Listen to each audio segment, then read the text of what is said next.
Look, I'm just going to be going over today a basic refresher on Crescat's investment strategies and some of our core themes. And I'm going to talk about, some of the past, ideas that we've had that have been leading to the performance that we're experiencing year to date. Tavi will continue with a macro presentation, and Quentin will continue from there with the activist metals updates on our positions, with the various news and so forth.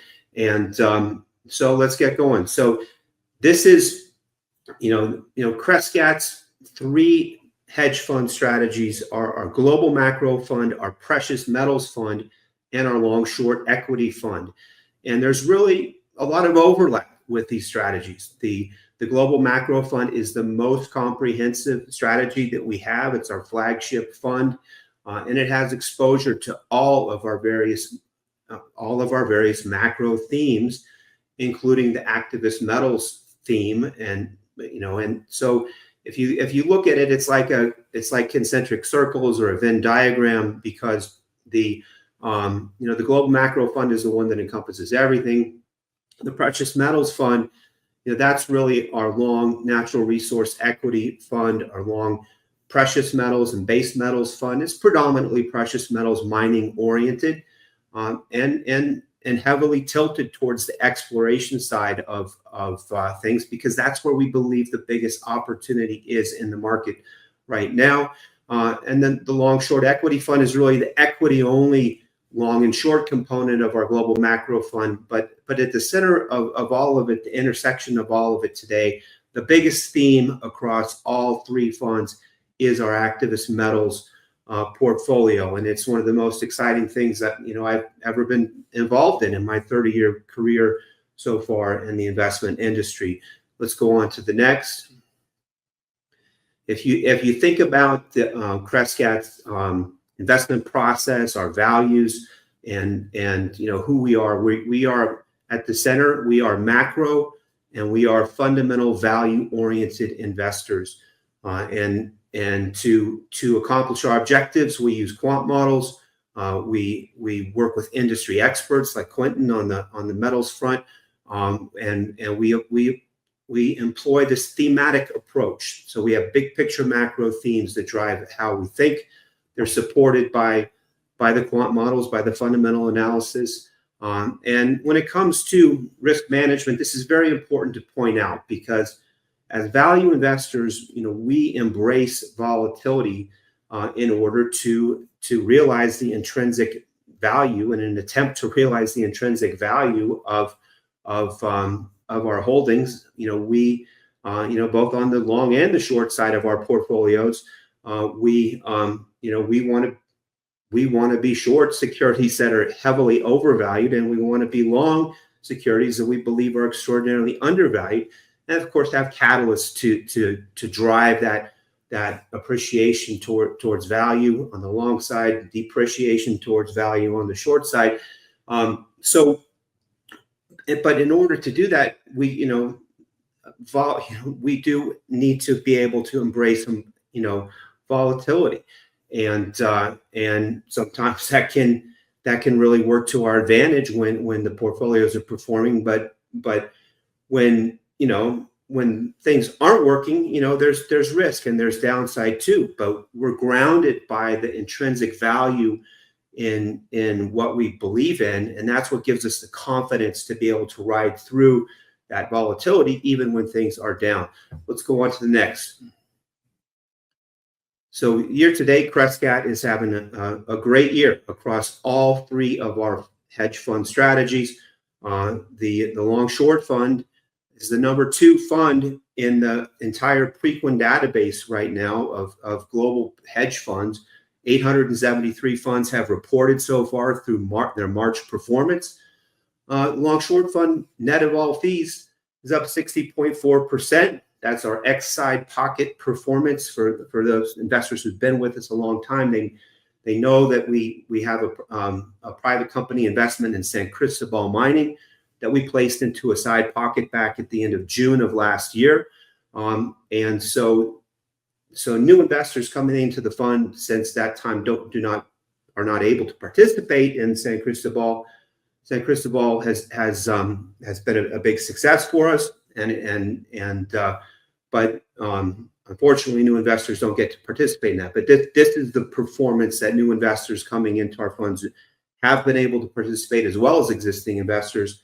It's the rest of our fund outside of the San Cristobal side pocket. We call it the X side pocket performance. The Global Macro Fund is up 58.7% net through March of this year. That's the number 3 performing fund in the entire Preqin database. And the Precious Metals Fund is number 6, up 36.8% net. We are outperforming our benchmarks. We are among the top 10 performing hedge funds year to date, and March and in April, month to date. Things are going well too. All of our funds are up in April month to date. So let's talk about what's been going on, how we've been able to accomplish this. Let's go on to the next. So we have written ad nauseum over the past couple of years about what we believe has been a bubble, brewing in large cap tech stocks, the Magnificent Seven. This is a chart from our letter a few months ago, and we're just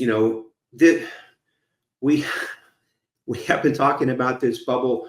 We still believe it is a bubble that has only begun to burst and is still in the process of bursting. But in our funds where we've been short, that's the Global Macro and the Long Short Fund. This has been a key profit driver year to date for us. We have been short the Magnificent Seven. We've been short the S&P 500, the NASDAQ 100, and various stocks within the Magnificent Seven, Apple, NVIDIA, Microsoft, and we have been having positive attribution, across all of these positions year to date, including month to date in April. And let's keep going here. Well, let's stop for 1 second, Trevor, because the point here is that these top 7 stocks reached over 60%. On an enterprise value, collectively enterprise value to GDP basis, and historic level of market cap relative to underlying GDP, and it's simply it's an unsustainable valuation. The growth of these companies going forward, in our opinion, does not justify this level of valuation, and on a comparable basis to other market tops like the tech bubble peak in 2000 and like the 1929 stock market top. These are very comparable valuation extremes.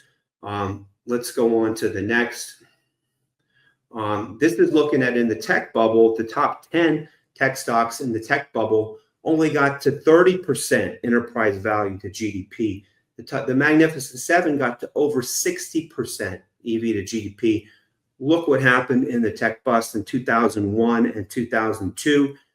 These stocks just absolutely collapsed. Down like 80%. And we think something comparable is setting up today. Let's go on to the next, and it's only begun. I produced this chart. I've taken a lot of flack over this chart from trolls out there who think I was out of my mind in making this kind of comparison. But this is comparing NVIDIA to Cisco. So Cisco Systems at the peak of the 2000 tech bubble was the largest market cap company in the world.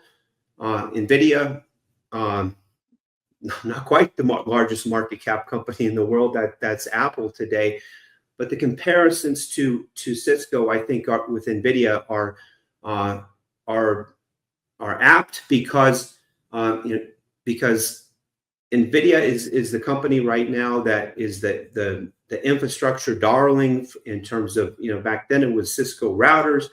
Today it's NVIDIA microchips. It's the hardware that all the other hyperscalers have been buying, and It's an unsustainable valuation. NVIDIA has unsustainable margins, unsustainable growth rates. There is competition out there. NVIDIA has started to come down. NVIDIA has been one of our shorts recently that we've been making money on. Look, this is a chart. I don't have an updated chart on this. It's one that we published a few months ago. I'm just reminding you of this. Let's go on to the next. This is really putting it into context, okay? Now we're looking at the top 10 mega cap tech stocks back from 2000 versus the top 10. Recently, this was the chart we published back at the end of October. And yeah, it went a little bit higher from those end of October levels, but put it into context.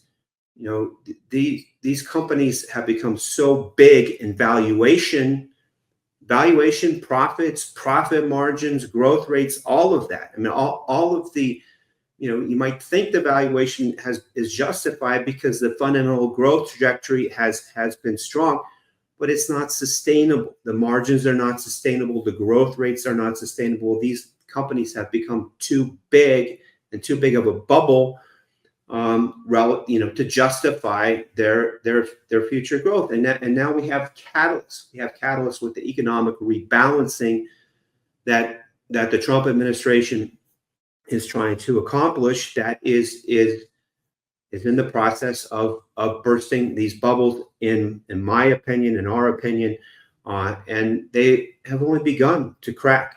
Let's go on to the next. So why do we like gold and gold stocks so much? Gold for us is a macro trade. It has been a macro trade, but as value investors, we want to figure out where's alpha. How do we get the alpha to gold, the outperformance relative to gold? And that's why we have gotten together with Quentin and built this activist metals portfolio, because we believe there's extraordinary alpha to come from the mining sector, from the mining stocks, and especially from the smaller cap mining stocks that have the big new discoveries, and that we're helping to make the big new discoveries of gold, silver, copper, zinc. But this is looking at the 1929 stock market peak, their valuation comparisons today with the S&P and the 1929 peak. We have made these comparisons, ad nauseum in our letters over the past few years, but it's finally starting to unfold.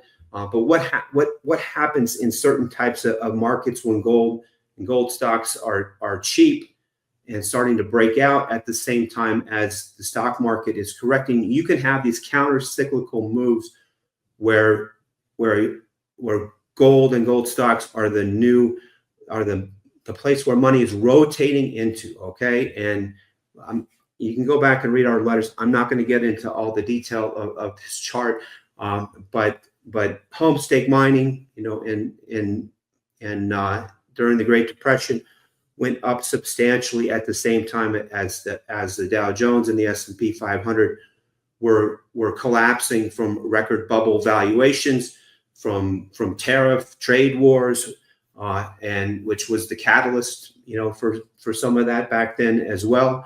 But let's keep going here. 1973, 74. Yes, we've shown this before ad nauseum, but this is the type of setup we still have today.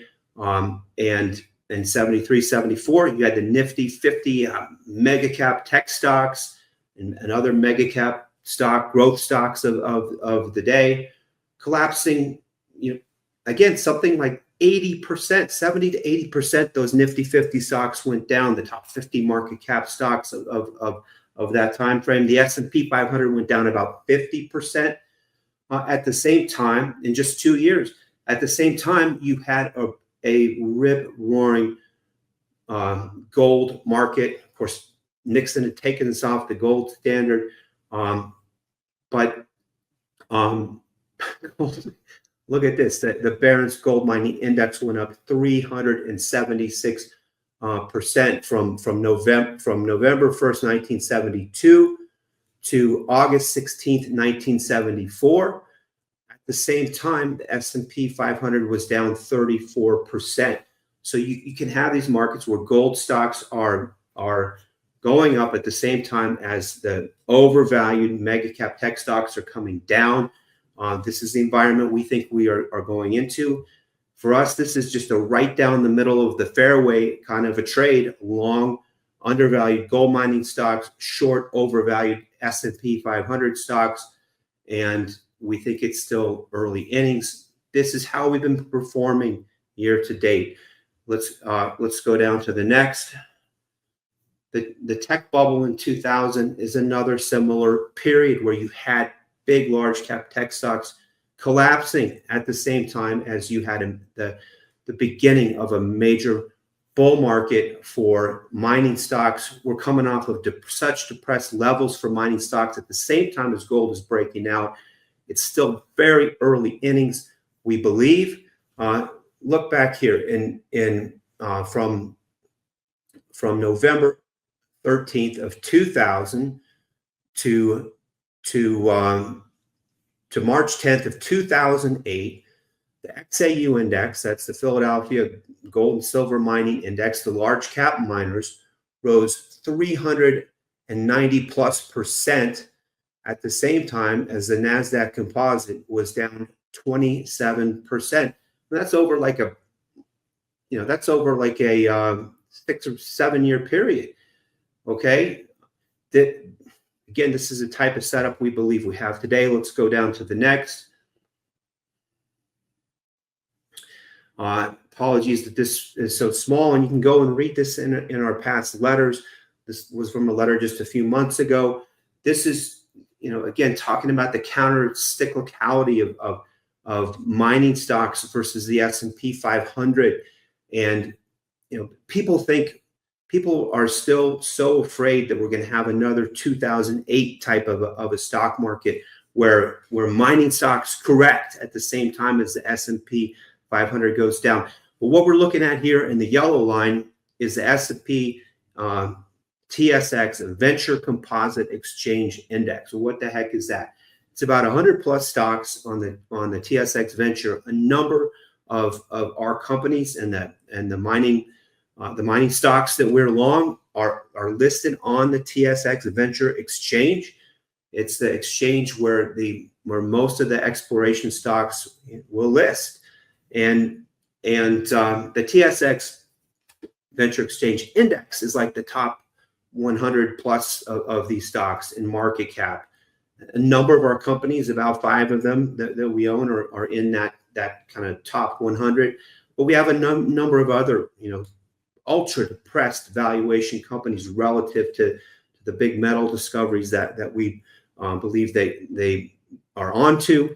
And but this is showing how depressed the exploration segment of the mining industry is. This TSX Venture Composite Index is heavily comprised. More than 60% of the companies in this index are exploration-focused miners.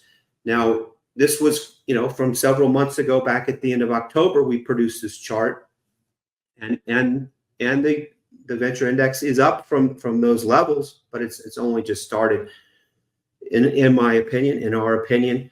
But why is this not like 2008? Why in 2008 there had already been a more than 400% run up in the S&P Venture Composite Exchange Index? Okay, then 2008 hit, and it gave back literally everything. There was another run up into 9 and 10, and we've been going through like a 14-year, 15-year bear market and consolidation ever since, at the same time as the S&P 500 has just been ripping higher and higher and higher. Okay, this is the setup today. Deeply undervalued precious metals mining stocks, especially in the small and micro cap arena. This is where we're focused, because this is where we can create alpha, extraordinary value, by creating discoveries, helping our companies get money to drill and to make big new discoveries. The major mining companies have underinvested in exploration, and discovery and new mine development for the last 14 years, ever since that intermediary peak in this index back in 2010. There's been no money going to exploration. I mean, there was in 11 and 12 a little bit, and it's been dead ever since. Starting to come back. Crescat is trying to be at the forefront, at the lead of that, and getting money to the best management and technical teams, the best explorers out there to do the drilling, to make the discoveries. The setup is tremendous still today. It's still extraordinarily early in the cycle, we believe. Let's go down to the next.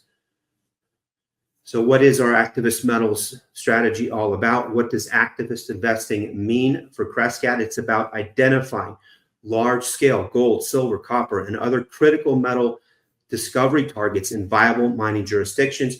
We want to acquire significant early-stage stakes at low valuations through PIPE investments and pre-IPO rounds. PIPE, what's that? That's a public that's a private investment in a public equity. We can negotiate deals. We can come in at a discount to the public stock market price. We can get warrants for our clients. And trust me, in the last couple of months, as we had this little blip down in the mining industry, in the junior industry, we've been negotiating a lot of new deals. We negotiated about 20 new deals that we have closed over the course of this month, and will be closing over the course of next month. We are putting money to work amongst our companies and amongst some new stories that we have too. Our goal is to inject capital into these companies for exploration, drilling, and development work. We provide activist-oriented geologic and technical advice. That's primarily coming through Quentin. We help place management and directors in certain circumstances. We help build the geologic and technical teams, and we share the story with the broader investment community. We'll be doing that again here today. Let's keep going. So here's some important disclosures regarding our activist metals portfolio in the slide that's going to come up next. The activist metals portfolio, it consists of our firm-wide holdings across all of our funds and SMA accounts. And it's what we've been talking about, the investing in building new economic discoveries through exploration and drilling. And our target resource estimates here are estimates that are done by Quentin as a geologic and technical expertise. He's a PhD from the Colorado School of Mines with 40 years of mining experience, including with the majors and a number of different smaller exploration companies. And Quentin is responsible for many major gold, silver, and other metal discoveries throughout his career. You can read this at your leisure, but we do have disclosures. This is in our deck on our website as well. Let's go on to the next. Let's get into some of the meat of the statistics around our portfolio. Okay, so we have 70 positions currently in our activist metals portfolio, and this is our modeling that we do around the portfolio is based upon the current metal prices. We do believe metal prices will be going higher. One thing of note to point out here is the gold to silver ratio. So if you look across the top of this slide from left to right, we're looking at current gold prices around 3,300 plus, silver prices around 33.5 per ounce. The gold to silver ratio is about 100 to 1 today. This is a record high level of gold to silver ratio. Tavi will talk about the gold to silver ratio, I'm sure some. But normally when you get into a bull market and gold goes up, the gold to silver ratio comes down. We haven't even seen that yet. Silver has an extraordinary catch-up potential relative to gold. There is extraordinary value in silver today, and we have a lot of silver in our portfolio. So we got 70 positions. 38 of those companies have bona fide discoveries already. What does that mean? That means 3 or more 100-gram meter drill intercepts on a gold equivalent basis. This is criteria that we learned about from Quentin, that when he was working for Newmont, that Newmont used this as their criteria for what's a bona fide discovery. And these are the types of companies that they would put on their watch list for potential acquisition. 38 of our companies have these bona fide discoveries today. 18 of our companies are still private companies. The rest are all public companies. We have 34 positions where we own greater than 5% of these companies on a partially diluted basis. What does that mean? It means including warrants. If we were to exercise, we own outright stock, plus we have warrants. And if we were to exercise our warrants, we would be over 5%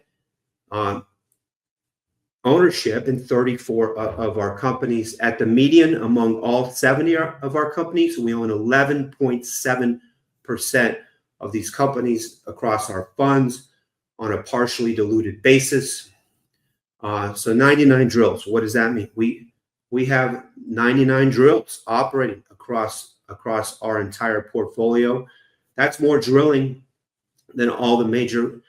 That's more greenfield drilling than all the major gold mining public companies out there today. Quentin can probably talk about that a little bit more. And based upon Quentin's geologic estimates, across our portfolio companies have 263 million of target gold equivalent ounces. That's across silver, gold, copper, nickel, zinc, manganese.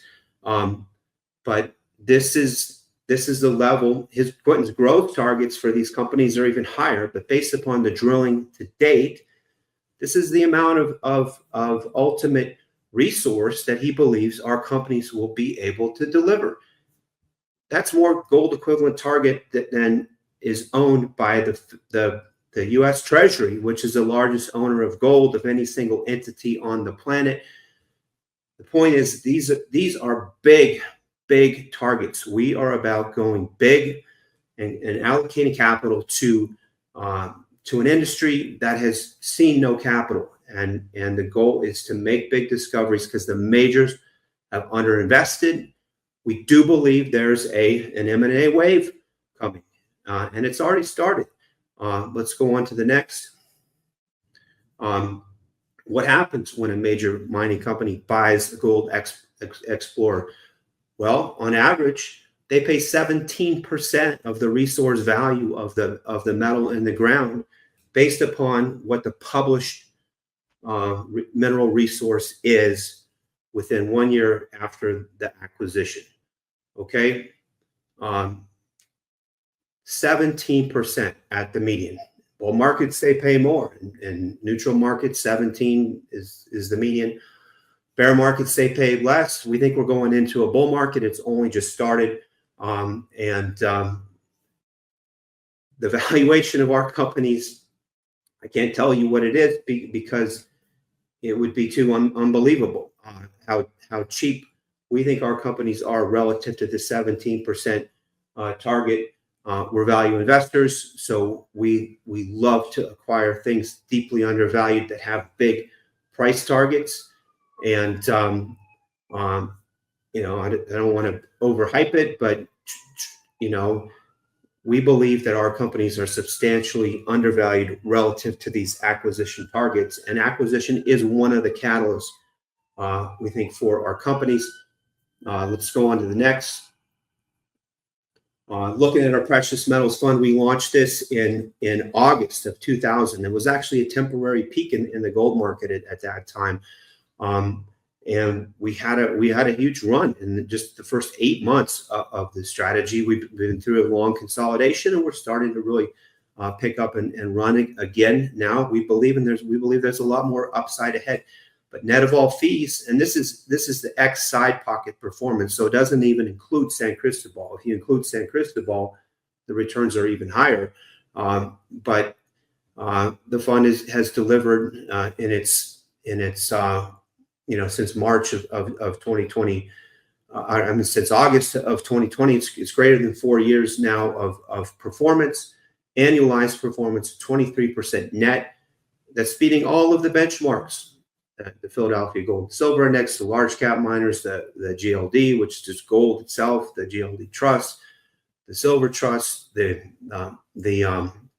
Van Eck Junior miners, which is a misnomer because they're really mid-cap producers. They're not explorers. We own a lot of explorers, you know. And I hate the word junior. This industry loves to call the small cap stocks and the micro cap stocks the juniors. They like to call the explorers the juniors. I don't know why I hate it, but it just sounds so demeaning because these are companies that are spending the money to drill out and discover the new big gold, silver, copper discoveries around the world, the stuff that the world needs, the stuff that the world wants, the stuff the new Trump administration wants. And anyway, people like to demean them and just call them the juniors, but okay, whatever. These are big gold discoveries that we are investing in and trying to create. But the junior mining ETF, GDXJ, that's not even the real explorers. Those are mid-cap producers. We own the real explorers. And then you have the Van Eck, the GDX, which is another large cap index, kind of like the Philadelphia. We've been outperforming all of them since inception in this fund, and I think we have, personally, I think we have a lot more to outperform in the months and years ahead.